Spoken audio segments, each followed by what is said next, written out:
Greetings, one and all, from the White Mountains of Arizona. It's another beautiful morning. We've had a little bit of excitement this morning. Our neighbors, quote unquote, have shown up. Basically, these people come once a year for Memorial Day weekend. They just stay the weekend and then they don't come back for another year. But when they're here, all they seem to want to do is get drunk, murder little forest creatures, and chop down trees, and ride around their ATVs, just destroying the forest. They have no respect for this forest whatsoever. They're here to take, and give nothing back. So I decided to do a little 5:30 a.m. pop-off with my 308, which, if you're familiar, 308's a pretty large caliber. It makes a huge boom because I got a muzzle brake on this thing. So, I thought I'd wake the hungover people up. I don't mean too much harm. I just want them to be inconvenienced for their actions. Call me the protector of the forest. That's my role here. Anyway, today we're channeling Pleiadians. Ooh. Don't know too much about them. Haven't had too many interactions with them. Maybe one in meditation. So I don't know much. I hope my questions are good enough, and hope you learn something about these Pleiadians. And I guess my biggest question is, if they're so advanced, why are they still in the cube? If they are in the cube, I don't know. We're going to find out. For those who don't know, Pleiadians are said to be Nordic-style humanoids. They're tall, white skin, blonde hair, from the Pleiadian star system, apparently, theoretically. So that's basically the extent of my knowledge. But we'll see what they have to say. As always, we'll listen with an open mind, open hearts, and with as little ego as humanly possible. There's going to be some, but we'll try to curb it if we can. Tara's just making sure she's got a good connection. It takes her a while because she likes to triple check to make sure she's connected to what they tell her she's connected to, if that makes sense. Okay. Okay, who we got today? It's a group of Pleiadians. They say they're in groups of 9. So they're just standing in a little chevron formation. So it's like a council.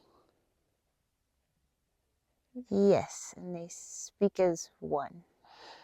What vibrational frequency are they in?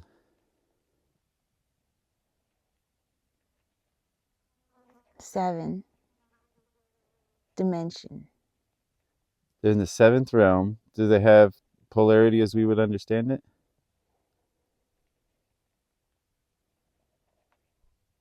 A polarity of sorts. So it's akin to the angels in vibration? Yes, they occupy the same realm, just different missions. What is their mission? To birth something new, almost like they want to shed themselves for the next world dimension. So they're looking to ascend to the 8th realm. Yes. What is their relationship with the 3D Earth realm?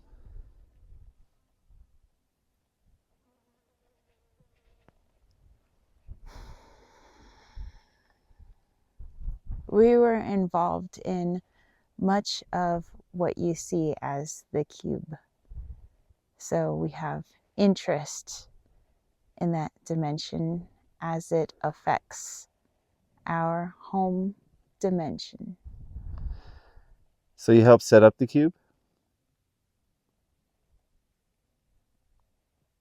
More like what is inside of it. We had input. So my 3D ego self would see you as a negative polarity then? Perhaps, but harm is not what we intended. Well, you made a prison for 3D consciousness to never get out of. We did not create the prison. The cube already existed. It was worked on by Anunnaki and we aided in adding the suits for the consciousnesses to inhabit. So if I give a knife to a psychotic murderer and he uses that knife to murder psychotically, am I culpable? We see your point, but if it was inevitable that consciousness was already flowing into the cube, we wanted to ensure that the suits that were being worn would aid those consciousnesses when they were ready for awakening. Okay. So basically, you use genetic modification to blend reptile, Pleiadian, human DNA. Some, yes.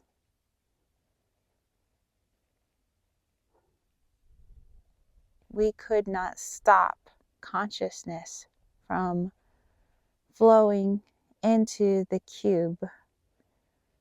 It was not our mission to fight Anunnaki, different dimension, nor reptilian, but we had a vested interest in consciousness, as many of those consciousnesses were ours. So you had a vested interest in this 3D cube reality because Pleiadians were going to incarnate here. Yes, So your mission was to create vessels for this consciousness, so they weren't just floating balls of light. yes. If they were going to be subject to a program, the ego, we wanted to ensure that the vessel, the suit that inhabited both that program and the ball of light, as you say, that it inhabited in such a way that they could aid themselves, they could awaken.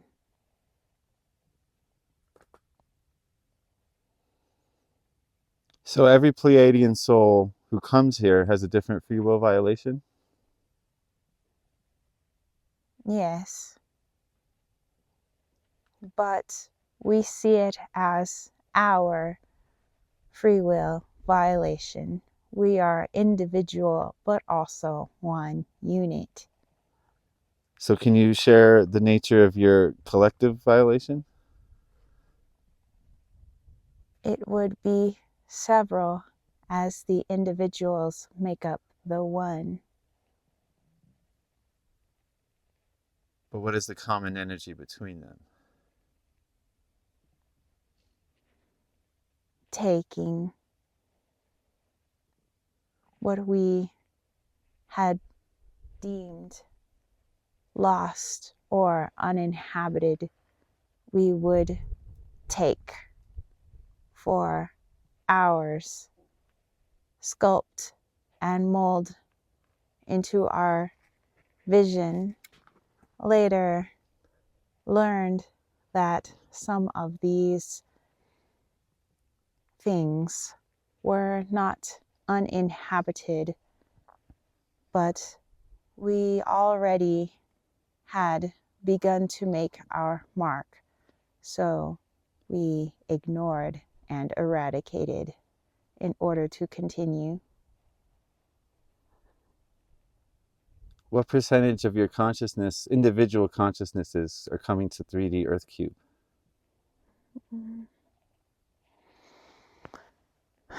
23%.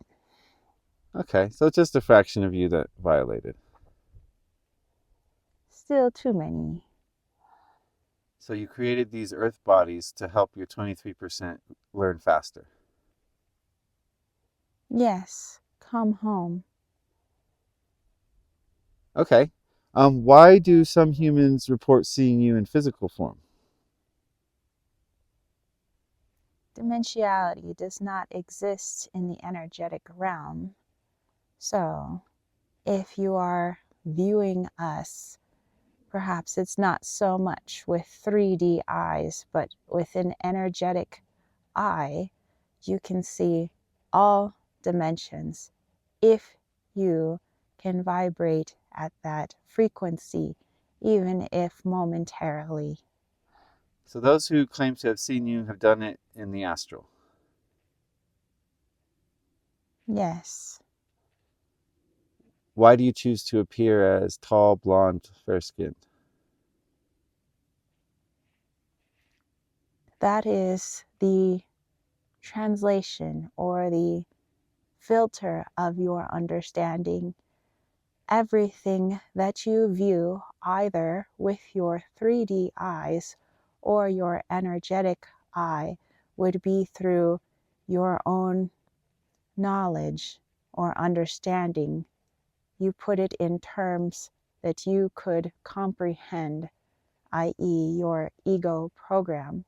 This is the disconnect between what your soul understands and your ego program understands. Sometimes there are no images or words within that program to translate to you. So you create something that you can understand.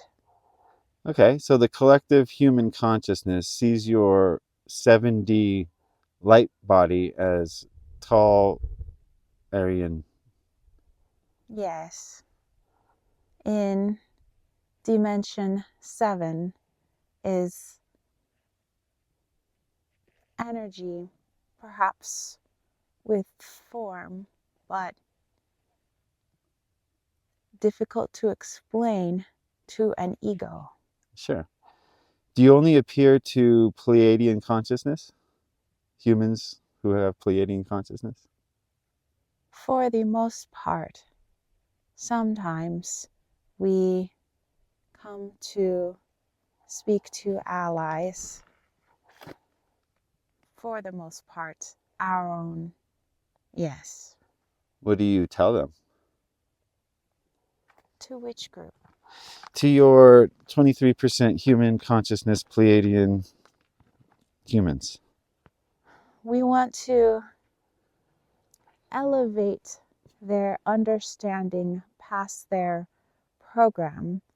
Sometimes all you need to do is to see something beyond what your program can comprehend, and that could be the spark for something.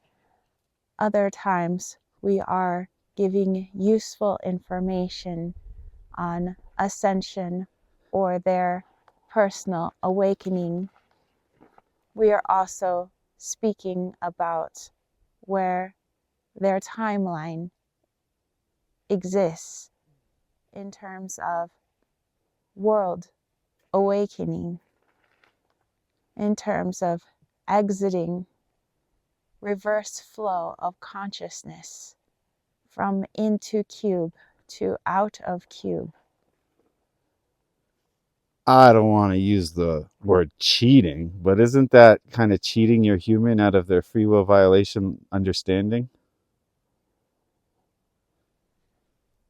Negative, because with free will violation, there is a need to understand much more than the information we are providing. It is information, yes, but it is only a piece. You may have the keys to the car, but without gasoline, you are going nowhere. The gasoline is the understanding of the free will violation. Right, but other species, are they coming down to help their people? Of course, but also remember that things are not so divided as they are here in this realm. so separate, keeping people separate. Although, yes, we are working with the frequency of those who have been us, this doesn't mean that the entire collective consciousness isn't tapping into it. Remember that all is one. And so if I appear to you, technically, I am appearing to all. Okay, so you're going with serving the self serves the all. Yes. Are most of your Pleiadian human consciousnesses trapped in this cube service to self? I would say it is a 50-50. It just looks a little more polaric in this realm. Okay, so in the seventh dimension, you all share a similar frequency, but when you come down into the cube, it's polarized. Yes, it's like turning up the contrast. It's so stark, more subtle in seventh dimension. Okay, so it's fair to say that your influence here in the cube is polaric as well. On one hand, you have created this prison, helped to create this prison for us. On the other hand, you're helping 23% of your population to ascend. Two different polarities, in my opinion. Put very simply, yes. Well, we're simple people. We're in 3D here. What recommendation can you give myself and the viewers watching on how to remove the ego? Well, if you already understand that this is a program and you begin to understand how the program filters into your decision making, your likes, your loves, your dislikes, what you are curious about or not curious about, and you begin to understand that all of those things that you believed created you, that make you unique, you begin to see that it is not unique at all, but one singular program beamed down to billions and billions of entities on this planet and within this cubic universe. And you see that it is not unique. It is only the experiences that you've had that cover the non-uniqueness of the nature, thereby having you believe that your experience is unique, that you are unique. If you can remove yourself from that and tap into the light that is you, this is a whole new understanding of self and what your mission is and what you like and what you dislike. It is almost as if you are trying to discover your real self for the very first time. All of your quirks and desires, your strengths and your weaknesses.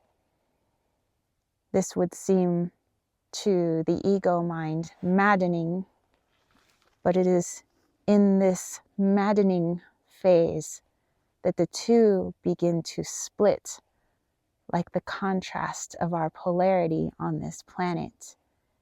It starts to become so vastly different and then easier to understand the program speaking as opposed to your soul speaking. And it becomes easier at that point to reject its program. And from that point, easier to drop it entirely, as if to switch it off so that it is just a non-functioning mechanism now moving along with your vessel, awaiting to see what the soul desires to do next. Either leave the vessel and this cubic matrix or remain. The choice is yours. Okay. Our five senses are complete illusion. They're just the program of the matrix. Our one true sense is our psychic ability that connects us outside of the matrix. What can you tell people to help them understand that this reality is a dream? If you've ever experienced synchronicity or deja vu, then you've experienced a more visceral understanding that this is a dream state. It is all a dream.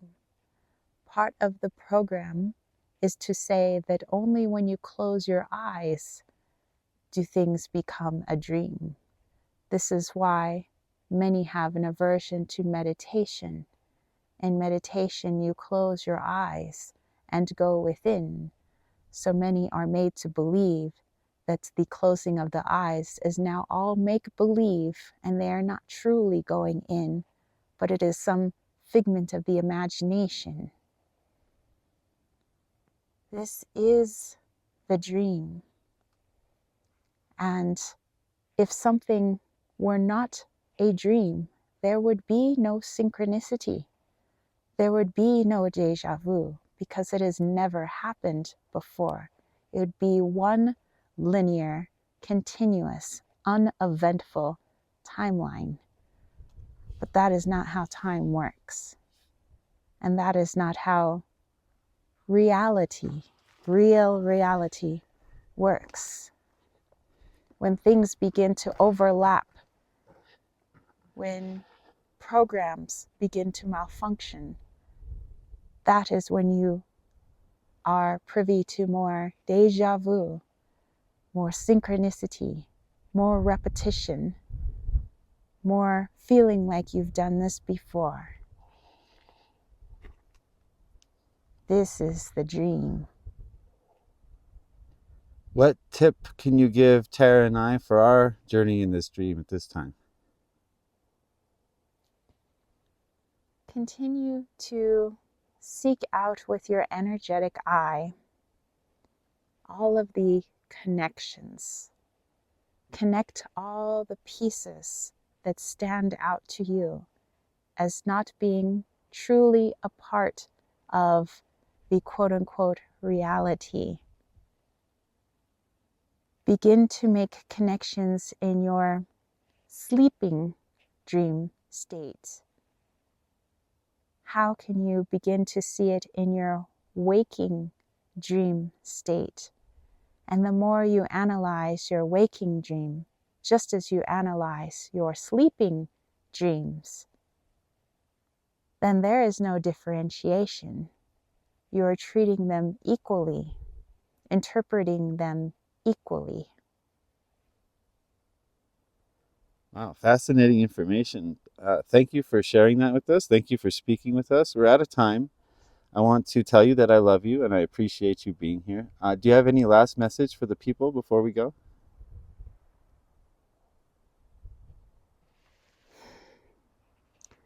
Only that there are so many who are concerned with the future, that certain things will happen in the future. But as many of you already know, the future has already happened. All infinite timelines of that future as the infinite timelines that you are comprehending that in the present, just as there are infinite timelines of the past. And now it is merely what timeline or future which has already occurred do I wish to place myself upon.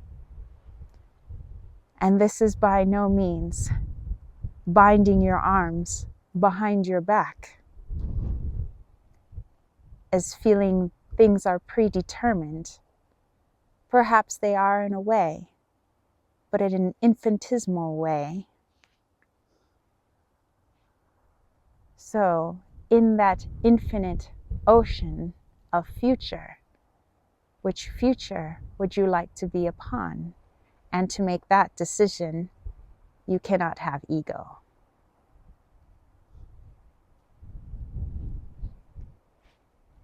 You heard it here first, folks. Remove that ego. I like how the Matrix kicks up the wind right as the Pleiadians is about to drop some knowledge. It's like, you're not supposed to hear this. Let's bring some wind in. I hope you guys heard all of that. Yeah, I'm like, I'm feeling all this wind coming in. Wow. Interesting energies. Yeah. Yeah, I mean, we'll have to watch that back and really go into that further. But, you know, I think like anything else, they're not good. They're not bad. They're both. Yeah, I mean, you know, it seemed like they're concerned with just what they're doing and their mission, and it's like, oh, but you know, it helps other people along the way. So, but you know, it's not like they have disdain for anybody who's not their quote unquote people. They also help to create the prison, though. Yeah. So there's that. So I don't know. I'd have to think on that for a little bit. We'll let that fester. And yeah, let it fester.